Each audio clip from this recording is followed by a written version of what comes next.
y ahora tengo también el gusto de presentar a Marielena Foronda. Ya hemos visto que está compartiendo pantalla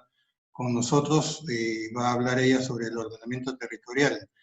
Para quienes no la conozcan, Marielena es excongresista de la República, tiene también en su haber sido galardonada con el premio Goldman por su acción incansable en defensa del medio ambiente, y es socióloga, directora también del desarrollo institucional de Natura, que es una de las organizaciones que auspician ese conversatorio. Marielena, el micro es tuyo, adelante. Muchas gracias, ¿me escuchan? Perfectamente, ¿Sí? adelante. Muy bien, muchísimas gracias. Primero, un saludo a todos y todas y felicitar por la iniciativa de continuar en el análisis de este importante proceso que se está dando en el Perú de comprensión de lo que significa el tema del uso de tecnologías como la tecnología 5G, y el desafío que nos ha puesto en esta oportunidad, porque es la continuación de un conversatorio que tuvimos anteriormente a partir de la iniciativa de la red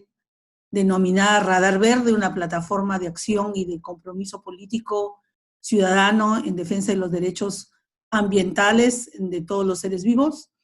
El desafío que nos ponen por delante de poder articular procesos en los que hemos venido participando desde la sociedad civil como activistas ambientales y en representación de los ciudadanos en el Congreso de la República, ¿no?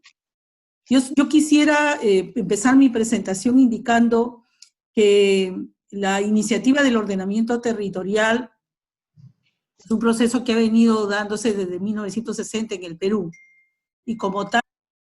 ha tenido un conjunto de aciertos, pero también errores en su implementación.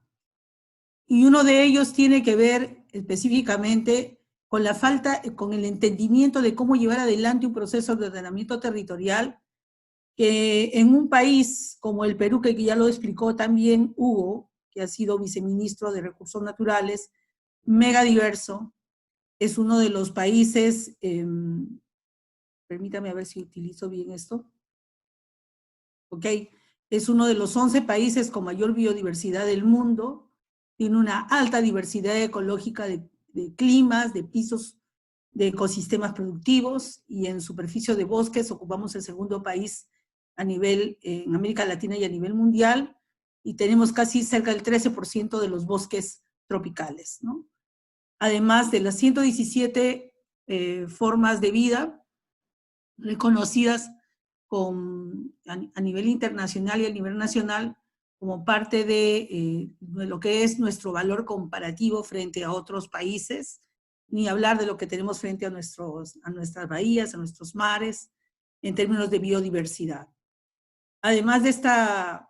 alta biodiversidad, tenemos material genético de alto valor para lo que es la seguridad y soberanía alimentaria, a propósito de la celebración el día de hoy del Día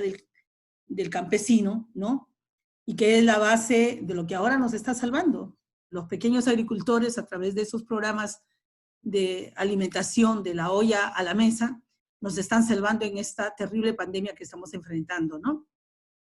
Y no solamente somos un país mega diverso, sino decimos que es un país de todas las sangres, un país pluricultural. Tenemos mucho más de 44 comunidades y pueblos indígenas que están habitando zonas de la Amazonía, con sus propias lenguas, sus propias creencias, sus propias cosmovisiones, que son parte de una nación totalmente desafiante, pero que no son reconocidos en su integralidad. Sin embargo, con todas estas ventajas que tenemos 184 conflictos de acuerdo al último reporte dado por la Defensoría del Pueblo, que es la entidad que regula el tema de los conflictos e investiga el tema de los conflictos ambientales. A diciembre del 2019 fue sus datos,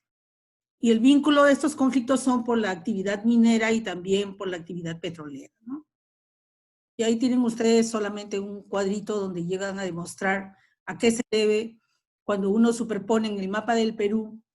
con todo lo que hemos hablado, incluyendo las áreas naturales protegidas, las zonas de reserva territorial de pueblos indígenas y las actividades extractivas que les estoy mostrando aquí, se puede dar cuenta por qué suceden estos conflictos. Y una de las causas subyacentes, desde mi punto de vista, tiene que ver con la imposición de actividades extractivas, sobre todo sobre territorios, sobre comunidades, sobre áreas naturales protegidas, sobre pueblos indígenas, con una débil institucionalidad ambiental, ¿no?, que ha nacido pero que todavía no se consolida ni con autonomía y decisión política sobre los otros sectores, y además con un marco normativo muy frondoso, pero disperso y a veces contradictorio en sí mismo, y una participación ciudadana que ahora está emergiendo con mucho más fuerza en defensa de su territorio y sus derechos, pero que aún su participación no resulta ser del todo vinculante por el reconocimiento. El día de ayer se está debatiendo en el Congreso un proyecto de ley que presentamos sobre monitoreo y participación ciudadana, y sin embargo se ha postergado porque uno de los congresistas señalaba que debería estar presente la Sociedad Nacional de Minería, de Petróleo, etcétera, en ese debate. Y ya sabemos por dónde va a ir la decisión. Ojalá que me equivoque. Pero la población tiene todo el derecho no solamente de informar, sino de participar y de decidir. Y el otro tema que ha estado detrás de estos procesos y proyectos siempre han estado vinculados por temas que nos duelen en América Latina, pero que es parte de una historia común, que es los delitos de corrupción, desde las más altas instituciones del Estado, y que en estos últimos 5 o 6 gobiernos ha sido una constante en nuestro país. Y estos son imágenes que dicen más que 1000 palabras, el resultado de estos conflictos que nos duelen todavía, como lo de Bagua, que fue un conflicto generado en la Amazonía peruana por la defensa del territorio frente a la imposición de proyectos petroleros que generan más o menos 17 derrames por año durante los últimos 50 años, modificando sus formas de vida, su salud, sus tradiciones, sus cosmovisiones, pero sobre todo sin consultarle lo que ellos deben de tomar como parte de un principio de autodeterminación y de soberanía, pero también reconocido en el convenio 169 del país, del Perú, a nivel internacional Perú, pero que ha sido suscrito por el Perú, ¿no? Pareciera que somos campeones en firmar convenios internacionales y tratados para después incumplirlos. ¿Quiénes estaban detrás de esto? Obviamente las empresas transnacionales, como Pluspetrol y otras, que presionaron al gobierno para tomar estas decisiones, los pueblos haciendo legítimo derecho de su defensa de sus vidas, y se generó este conflicto que fue escalando hasta originar la muerte de muchos indígenas y también de fuerzas policiales. Para mí, el fondo de todo este tema es el tema de las percepciones que tenemos en esto que Marisa, mi querida Marisa, lo dice permanentemente, ¿no? Es la concepción que nosotros tenemos de esta confrontación de visiones y de la concepción que tenemos de desarrollo, ¿no? Porque obviamente detrás de lo del 5G, que voy a entrar ahí, van a haber posiciones a favor y posiciones en contra, y los detractores van a decirnos lo que ya sabemos cuando asumimos este tipo de agendas, que somos terroristas, que somos desinformados, que no queremos la tecnología, a pesar de que lo usamos, y etcétera, etcétera, etcétera. Simplemente es la comunidad, mientras en este gráfico lo dice el genial Carlín, historietista peruano, que lo que la comunidad está pidiendo es que al menos se respete la cabecera de la cuenca, ¿no? Que es la zona más prístina, donde nacen nuestros ríos y que genera un conjunto de vida para un conjunto de actividades, ¿no? Y acá al ladito dice, el problema es que ¿dónde diablos estaba la cabecera de cuenca, ¿no? Y por otro lado también en el conflicto de Bagua, los indígenas que estaban diciendo, no, por un lado es que se debe producir el gobierno, y por otro lado no, es que el Congreso decía lo mismo, ¿no? Y esta me parece muy ilustrativa en términos de cosmovisiones, ¿no? Para nosotros el desarrollo es solidaridad, igualdad y manejo equilibrado de los recursos, y para otros dicen que ignorantes, ¿no? El desarrollo es sacar petróleo, talar los bosques para producir etanol, para que a esta gente ignorante le lleguen las bondades y puedan estar en mejor equilibrio y lograr una armonía económica que ya nos está viendo con la pandemia hacia dónde nos está llevando. Y decirles además que el proceso de deforestación es continuo, son más de 7 millones que hemos tenido acumulados de deforestación acumulada hasta el año 2009 en la Amazonía, Y en contraste, en el Perú, la mayor concentración de la población se encuentra en las ciudades costeras, 22 ciudades costeras peruanas, con el 73% de la población en el Perú, y en Lima, 7 de cada 10 peruanos viviendo en una ciudad con solo la disposición del 1.7% del agua. Mientras que la Amazonía no es que esté despoblada, pero concentra la diferencia en términos de volumen de agua para la oferta. Y lo que nos preguntamos es, ¿por qué ordenar estas actividades humanas dentro del territorio? Y esa pregunta supongo se la han hecho desde la década del 60 que empezó este debate, se la seguirán haciendo los del CEPLAN, que plantearon la política de Estado número 34 a partir del Acuerdo Nacional, que ya especificaba, ¿no?, la necesidad de ir armonizando criterios para lograr un ordenamiento en nuestro territorio. Y yo lo que he aprendido de mis amigos biólogos y arquitectos, como Liliana Miranda y Hugo Cabieses,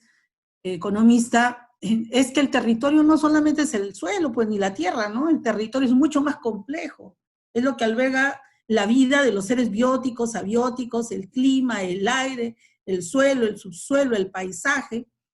la energía, todo eso es parte de nuestro territorio.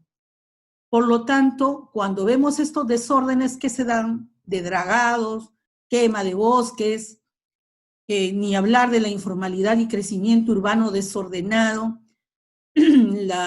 o la imposición de industrias extractivas en el medio de una ciudad, en el medio de la plaza de armas, etcétera, genera una contaminación debido a una mala explotación minera, deforestación, desorden urbano, hacinamiento y tuburización. Nos encontramos pues que además hay gente que se ubica, que lo permite el gobierno, en sus distintos niveles, la ubicación, y que además lo promueve, la ubicación en zonas de riesgo sin tomar en cuenta la variable de gestión de riesgo. Por lo tanto, veíamos que era urgentísimo empezar un proceso de planificación. Y en el Perú, esto ha sido un proceso antiguo. Hay muchos científicos a nivel internacional que vienen desarrollando en países milenarios como Perú, México y otros, los procesos de planificación y ocupamiento del territorio, ¿no?, que evitaban, permitían estar junto a fenómenos naturales sin que estos se convirtieran en desastres antrópicos como lo son ahora. Pero además avanzaba mucho más en concebir que el tema del territorio no solamente es el escenario de estos espacios de biodiversidades, sino de las relaciones sociales, no solamente de un marco espacial geográficamente, perdón, creo que se fue la imagen. Sí, ahora te estamos viendo a ti, María Elena. Sí, pero tenía mi presentación aquí, no solamente de un marco geográfico políticamente indeterminado. Continuaré sin la presentación, con gusto después se las puedo compartir a ustedes por lo interno. Entonces, este tipo de conflictos que se ha dado por el uso del territorio involucra también poderes fácticos y poderes que tienen una alta incidencia no solamente en el marco legal, sino en las decisiones políticas que se dan en el momento del ordenamiento territorial. Nosotros hemos promovido desde el año 2016 una iniciativa legislativa para la ley del ordenamiento territorial, que básicamente es poner las cosas en su lugar, es llegar a determinar las potencialidades económicas y ecológicas de nuestro territorio, y en función de eso decir, por ejemplo, que las industrias mineras no pueden ir en las cabeceras de cuencas porque son las zonas donde nace el agua que es propiedad de la nación. Donde podemos decir que las industrias petroleras no pueden estar en una zona de alta biodiversidad, ni en territorios indígenas, ni en áreas protegidas, porque están violentando los derechos y están violentando las normas que tenemos como país. Donde tenemos que decir que este tema de la industria del 5G, de la famosa tecnología del 5G, tendrían que pasar por un conjunto de filtros, si es que se quisiera implementar aquí en el Perú, de normas, de un marco de cambios institucionales, que hagan posible algo que es básico y que es parte fundamental del ordenamiento del territorio, la consulta informada de los y las ciudadanas que habitan este territorio. Mientras nosotros no tengamos información, no podemos tomar buenas decisiones. Y estamos en un debate en el Perú del famoso acuerdo de Escazú, que ha sido firmado por el presidente, pero que todavía no ha sido ratificado por el Congreso, que nos permitirían 3 cosas básicas: información, participación ciudadana y justicia ambiental. En ese marco de cosas, el filtro por el que debería pasar esta tecnología 5G, que yo no voy a poner en el debate de lo pernicioso que es. Yo me recuerdo que hace muchos años atrás debatíamos si en el Perú deberían entrar o no los organismos genéticamente modificados.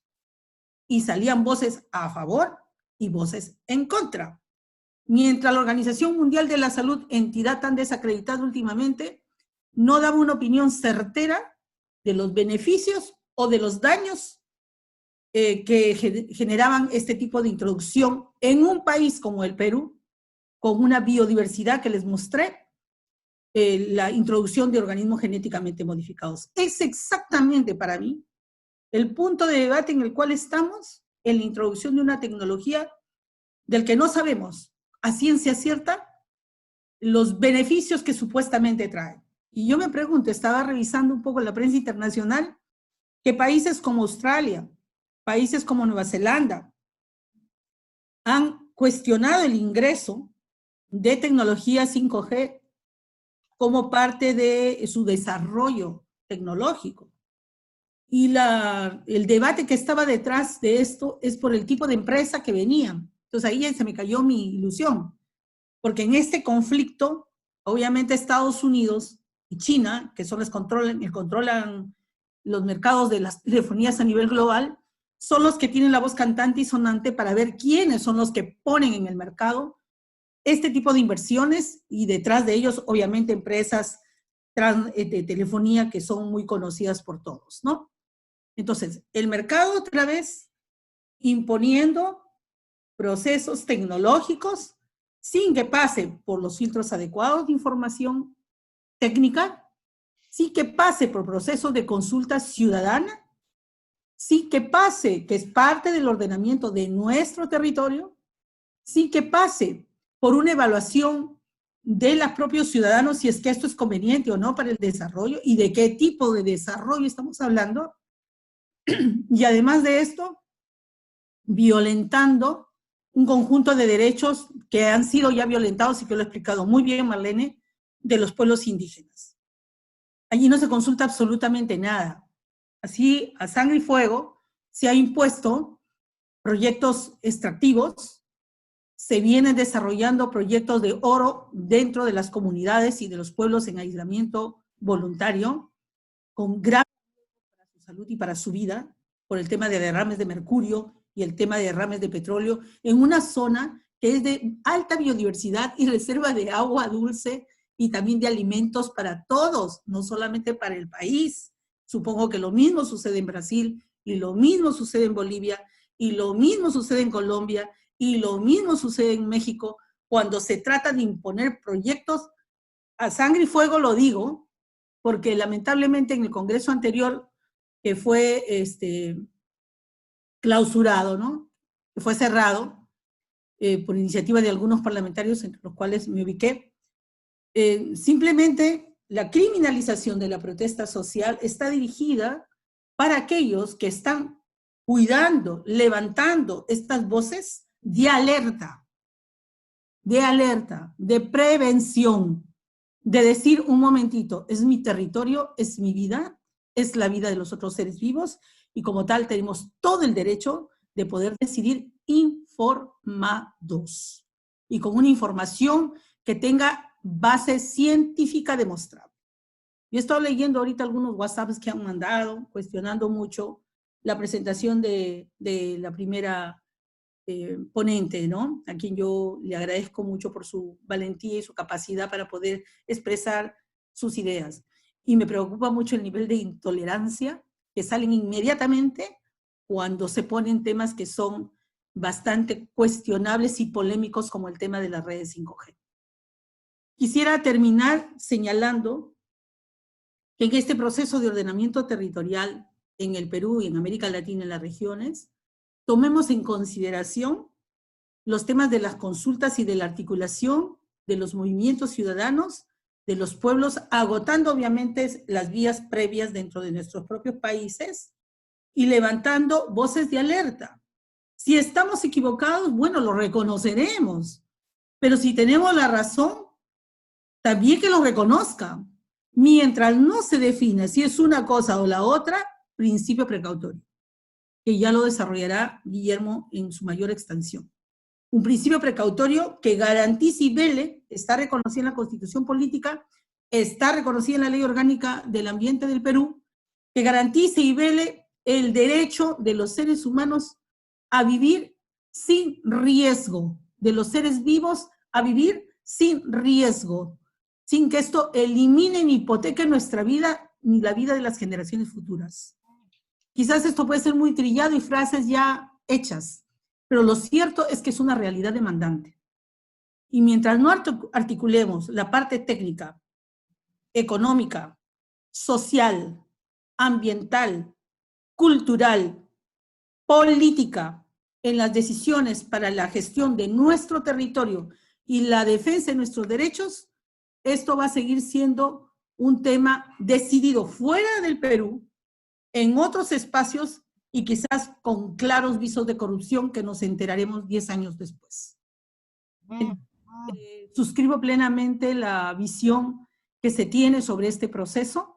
Está la articulación entre este problema del 5G con la necesidad de contar ya con una ley de ordenamiento territorial. No basta una política de Estado.